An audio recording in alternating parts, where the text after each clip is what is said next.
Imagina entrar numa casa, tipo, onde os direitos mais básicos de uma família acabaram de ser brutalmente violados. Nossa, é um cenário bem pesado. Pois é, muito pesado. E a sua única ferramenta inicial para proteger aquelas pessoas e tentar restaurar a dignidade ali é o seu conhecimento exato sobre um decreto governamental específico. Exato, não é sobre força física, né? É sobre conhecer a lei. Exatamente.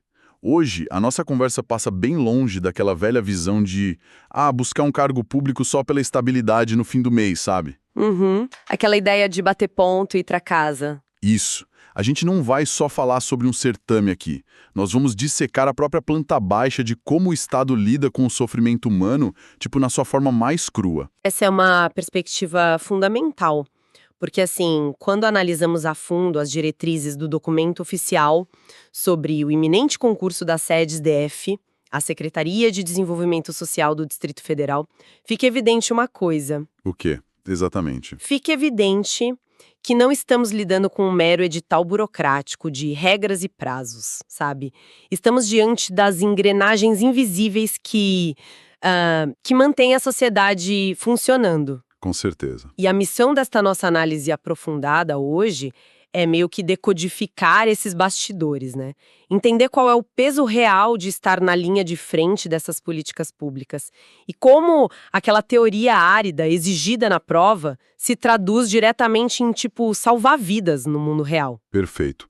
E só para deixar claro, o nosso ponto de partida, toda a arquitetura da discussão de hoje é embasada única e exclusivamente nas informações deste documento oficial da SEDES-DF. Sim, só no documento oficial, sem inventar moda. Exato. Nós vamos mapear as regras do jogo com base apenas no que o Estado desenhou para essa operação. E olha, vamos começar logo pela pura magnitude logística dessa oportunidade. Porque, cara, quando eu vi os números eu fiquei francamente perplexo. Os números chamam muita atenção mesmo. Demais. Vamos desempacotar isso. O concurso prevê a abertura de impressionantes 1.197 vagas para Brasília. Caramba! Pois é, repetindo, 1.197 vagas de uma tacada só, abrangendo níveis médio e superior, especificamente para os cargos de técnico e especialista em assistência social. É uma cifra astronômica para os padrões atuais do serviço público, de fato. Especialmente considerando o atual cenário de extrema cautela fiscal na máquina pública, né? Exato.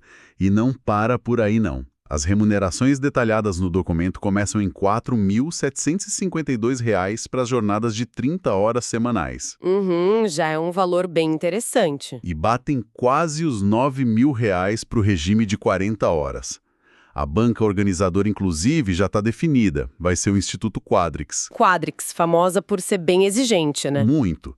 Mas a dúvida que me salta aos olhos é estrutural. Tipo, como o Estado absorve, aloca e treina quase 1.200 pessoas para atuar numa área tão sensível de uma vez só? É uma operação logística gigantesca. E é justamente o tamanho dessa operação que nos conta a verdadeira história do que está acontecendo no Distrito Federal, sabe? Como assim? É que o volume de vagas indica que a rede de proteção social da capital entrou num estágio onde a renovação e a expansão imediata do quadro técnico não são mais opcionais. São urgentes. São vitais. O documento oficial não fala apenas em repor servidores que se aposentaram, sabe? Ele projeta uma verdadeira reconstrução da capacidade de resposta do Estado. Entendi. Tem um diagnóstico meio silencioso ali de que o DF precisa urgentemente de força motriz altamente qualificada para lidar com o adensamento populacional e, claro, o aumento das vulnerabilidades. Fazendo uma leitura prática disso, eu vejo assim, a assistência social não funciona como a fachada bonita de um edifício governamental, né? Com certeza não. Tá mais pra fundação. Exato. Ou como o sistema imunológico de uma cidade. É aquela rede incansável e silenciosa que trabalha 24 horas por dia tentando combater fragilidades e vulnerabilidades sociais. Antes da coisa estourar. Isso, muito antes que elas se espalhem e causem um colapso geral em todo o corpo, desaguando em problemas graves de saúde pública ou de segurança, sabe? Essa imagem do sistema imunológico é perfeita para entender a mecânica da coisa. E a primeira linha de glóbulos brancos ali, sabe, na frente de batalha. O primeiro contato, né? Isso, o ponto de contato inicial que o documento descreve em detalhes é o CRAS, o Centro de Referência de Assistência Social. Certo, o famoso CRAS. Exato. O que é fascinante aqui é que o papel exclusivo dessa unidade é a proteção social básica. A missão central de um servidor no CRAS nunca é apagar um incêndio. É evitar o fogo. Perfeito. É rastrear a temperatura e impedir que a faísca aconteça. Eles trabalham com intervenção primária, fortalecendo a rede de apoio da comunidade e os vínculos familiares antes da ruptura. Mas vamos descer isso para a realidade do dia a dia. Lendo o material, a gente esbarra o tempo todo em ferramentas técnicas, tipo o Cadastro Único e o PAIF. Ah, sim, as principais ferramentas deles. Mas, olhando rapidamente de fora, o Cadastro Único pode parecer só mais uma daquelas planilhas de Excel gigantescas que o governo usa para liberar benefícios, né? Como o servidor usa isso na prática, para impedir essa tal ruptura? Essa é uma confusão muito generalizada. O Cadastro Único está longe de ser um mero banco de nomes e CPFs. Ele funciona como o código genético da vulnerabilidade do país. Caramba, código genético? Sim, porque quando o técnico ou especialista se debruça sobre esses dados, ele cruza métricas de renda, nível de escolaridade, acesso à água potável, sabe? Até a densidade demográfica dentro de um único cômodo. É uma tecnologia de mapeamento que mostra exatamente onde o tecido social está mais fino e prestes a rasgar. E é aí que entra o PAIF. O Serviço de Proteção e Atendimento Integral à Família. Exatamente. Certo. E como o PAIF atua sobre esse tecido fino, na prática? O PAIF é um mecanismo sofisticado de triagem financeira, social e psicológica, né? O servidor do CRAS não entrega simplesmente uma cesta básica e manda a família para casa. Porque isso não resolve a longo prazo. Exato. A cesta básica resolve a fome de hoje, mas o PAIF busca o mecanismo causador daquela fome, entende? Ah, tipo investigar o contexto inteiro. Isso.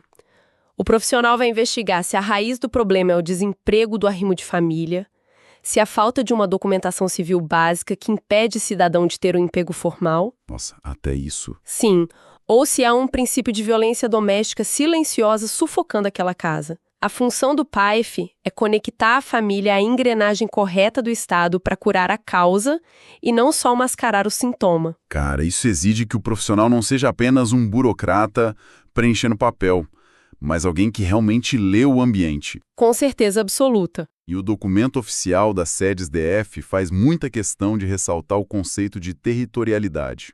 O que faz todo sentido, né? Porque a ameaça imunológica numa área como o Sol Nascente, que tem uma densidade e um histórico bem particulares, é totalmente diferente, né? completamente diferente das fragilidades ocultas no plano piloto ou em Planaltina, por exemplo. Nenhuma fórmula engessada sobrevive ao trabalho de assistência social. A territorialidade significa que o CRAS opera como uma antena parabólica, sabe? Ajustada para as frequências daquele bairro específico. O servidor tem que conhecer o chão que pisa. Exato. O servidor precisa decodificar a dinâmica das lideranças locais, a topografia que dificulta o acesso a escolas na época de chuvas, a cultura daquela vizinhança. É um trabalho bem complexo. Demais. Desenvolver uma solução de proteção em Brasília exige esse trabalho de inteligência social altamente localizado. Se o planejamento não refletir o território real, o serviço falha miseravelmente. Mas a gente sabe muito bem que o sistema imunológico nem sempre consegue deter a infecção, né? Às vezes, o trabalho preventivo do CRAS falha ou simplesmente não chega a tempo. Infelizmente, isso acontece muito. E o documento tem um foco muito profundo em como o Estado intervém na hora do caos completo. Aqui é que fica realmente interessante. Entra em cena o CREAS. O Centro de Referência Especializado de Assistência Social. Isso. E aqui o tom muda completamente. O profissional lida com casos de negligência aguda, abandono, violência física e psicológica extrema, além de atuar no cumprimento de medidas socioeducativas. São basicamente os cirurgiões de trauma dessa rede, não é? Exatamente isso. O CREAS representa a proteção social especial. Aqui, o sinal vermelho já foi ultrapassado faz tempo. O estrago já está feito. Sim, O Estado não está mais trabalhando para evitar que um direito seja violado. A violação já ocorreu, o dano é visível e o trauma está instaurado. É uma pressão emocional gigante. Gigante. O cidadão que senta na frente do servidor do CREAS, muitas vezes, perdeu completamente a confiança no próprio sistema. O foco ali é contenção de danos severos e a reconstrução progressiva e complexa da dignidade humana daquele indivíduo. E aqui eu preciso fazer um papel de advogado do diabo, sabe? Trazer um questionamento crítico sobre o formato do concurso em si. Manda. Olhando as diretrizes da banca, o Instituto Quadrix foca numa prova objetiva altamente densa. Eles exigem que o candidato tenha domínio absoluto da Lei Orgânica da Assistência Social, da Política Nacional e dos labirintos do SUAS. É muita legislação, de fato. Parece uma sopa de letrinhas estritamente teórica. Mas se o trabalho real do CREAS exige olhar nos olhos de uma criança vítima de negligência e mediar um trauma profundo, como decorar incisos de um decreto prepara alguém para esse choque de realidade? Entendo o seu ponto. Tipo, por que testar tanta lei para um trabalho tão humano? É um questionamento super válido. E eu entendo como pode parecer um contrassenso enorme à primeira vista, né? Mas o grande erro é enxergar a legislação apenas como decoreba burocrática. Não é. Não! Na realidade crua de um atendimento do CREAS, a lei é um manual tático de resgate, sabe? O servidor nunca atua isolado no seu gabinete. Ele precisa da rede, né? Sim, para retirar alguém de uma situação de perigo iminente, é exigida uma articulação intersetorial extremamente pesada. Peraí, como assim na prática? Imagina que é um caso de abuso. O especialista precisa saber acionar o Ministério Público da forma tecnicamente correta. Ele precisa articular com a vara da infância, entrar em contato com o posto de saúde para garantir um atendimento psiquiátrico de emergência. Tudo ao mesmo tempo? Isso. E intervir junto à direção da escola. A legislação que cai na prova SUAS, a LOAS, é exatamente o que dita os fluxos e as obrigações de cada ator nessa rede. Ah, agora faz sentido. Quando o candidato marca o X na alternativa correta lá na prova, a banca está avaliando se, sob pressão, ele sabe qual alavanca do Poder Judiciário ou da rede de saúde ele pode e deve puxar. Para forçar a máquina estatal a agir, né? Exato, para proteger aquela vítima de imediato. O domínio da lei não é burocracia ali, é a ferramenta que salva o usuário do vácuo institucional. Nossa, isso muda tudo. Entender que o profissional do CREAS atua como o maestro de uma malha intersetorial gigantesca explica exatamente o motivo pelo qual a banca Quadrix desenha uma prova tão punitiva e específica. É um filtro necessário. Sim, a tolerância para erro ali na frente de batalha é nula, né? O Estado simplesmente não tem o luxo de colocar na linha de frente alguém que vá chutar qual é a competência do Conselho Tutelar diante de uma situação crítica de abandono. Com certeza. O nível altíssimo de exigência técnica dessa prova não é um mero capricho dos examinadores, é o grande filtro ético e operacional do Estado. E o documento oficial deixa nas entrelinhas que, a partir do momento em que a banca foi contratada, a fase amadora da preparação acabou. Acabou o recreio. A aprovação vai exigir uma compreensão tática formidável das leis e a resolução de milhares de questões focadas no estilo da banca. O estudo agora precisa ser tipo clínico. E é impossível fazer um estudo clínico sem as ferramentas de inteligência adequadas, né? Passar meses caçando materiais confusos ou leis desatualizadas é o caminho mais rápido para ficar de fora dessas 1.197 vagas. Nem me fale, tempo é ouro agora. Pois é. Se você é estudante e quer se preparar de verdade, entra agora em medcolb.com.br, baixe o app e aproveita o maior banco de questões do Brasil com provas anteriores de todas as instituições, questões comentadas, resumos práticos, aulas completas e flashcards prontos para revisar onde quiser. Confia nisso, porque dominar a complexidade das regras da banca Quadrix é pura questão de estratégia e ritmo. Sem dúvida alguma. O acesso à tecnologia de estudo e a revisões ativas é o que separa o conhecimento abstrato da capacidade de pontuar alto na hora da prova. Exato. E falando em direcionamento cirúrgico, o material revelado projeta um marco importante para quem está nessa corrida, viu? O que seria? Haverá um evento de mentoria exclusiva focado justamente nessa engenharia de aprovação. No dia 13 de abril, pontualmente às 19 horas, o professor Guilherme Martins vai liderar isso. 13 de abril, 19 horas. Anotado. E o interessante aqui é que não vai ser um encontro para frases de efeito motivacionais, sabe? Será a entrega de um roteiro puramente técnico, focado nas peculiaridades desse certame da assistência social do DF. E com base nos dados já divulgados, que tipo de estratégia de alta performance fica clara para o candidato focar energia agora? Porque, são 60 questões objetivas, deve haver um desbalanceamento de pesos que define o jogo. Tem sim. O mapa da prova exige foco absoluto no bloco de conhecimentos específicos, que tradicionalmente vem com peso dobrado na pontuação. Peso 2 muda tudo. Muda demais. O candidato que almeja bater perto do teto de R$ 9.000 de salário precisa gabaritar esse setor. Mas a armadilha está em negligenciar a base, né? Aquelas matérias que a galera costuma deixar de lado. Isso, a arquitetura da língua portuguesa cobrada pela Quadrix, as particularidades da Lei Orgânica da Assistência Social, o desenho de proteção do SUAS e o estudo denso sobre a realidade do Distrito Federal são determinantes. Um erro básico nessas disciplinas destrói a média final. Além da discursiva, né? Sim, além disso, as técnicas para as provas discursivas e a resolução prática de estudos de caso vão ser os grandes diferenciais que definirão os nomeados. E o estudo de caso é basicamente o teste do, entre aspas, cirurgião de trauma no papel, né? Exigindo que a pessoa mostre a leitura daquela territorialidade e do raciocínio intersetorial de forma escrita, correto? Totalmente. A banca elabora um cenário complexo, tipo uma grave violação de múltiplos direitos dentro do CREA, sabe?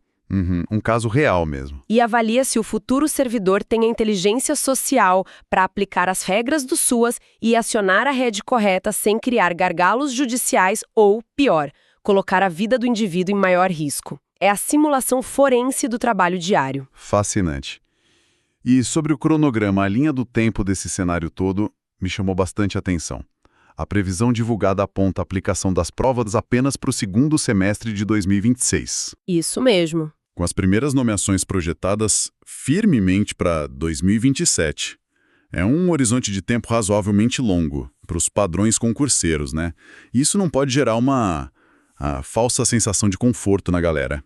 Olha, esse horizonte estendido é, ao mesmo tempo, a maior vantagem e o maior perigo de todos. Por quê? Porque ter tempo até o fim de 2026 permite construir uma base de conhecimento irretocável do zero. No entanto, o nível da concorrência inevitavelmente vai subir para acompanhar esse prazo todo. Faz sentido, todo mundo tem mais tempo para estudar. Exato. O que o documento sugere, ali nas entrelinhas, é que a preparação requer constância imediata e, acima de tudo, blindagem emocional. Enfrentar todo o arcabouço da política nacional, da rede socioassistencial e as nuances do direito exigirá uma mentalidade de maratonista, sabe? Resiliência pura. É quem der tiros curtos de estudo vai se desgastar e abandonar a corrida muito antes da reta final.